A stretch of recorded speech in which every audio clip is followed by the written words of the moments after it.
Curved or straight Magnum? Which one to use, and if so, for which applications? Basically, you can do everything with both the curved Magnum and the straight Magnum. Shading and packing can be done equally well with both versions. So what is the difference? If we take a closer look at the two versions, we can see that with the straight Magnum, the needles form a right angle on the outer edges. This means that all the needles are the same length. With the curved Magnum, the outer needles are set back.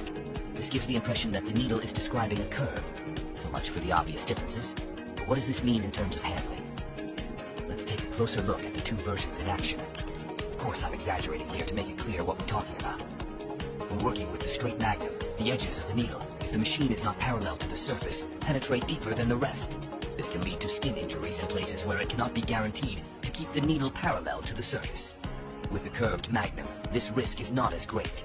When the machine is held at an angle, the recessed needles penetrate less deeply and thus reduce the risk of injury.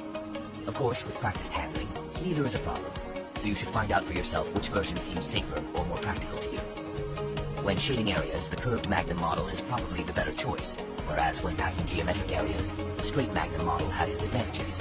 Personally, I use needle sizes up to 9 Magnum, the straight version, and for 13, 17, 23, and so on, I prefer the curved Magnum.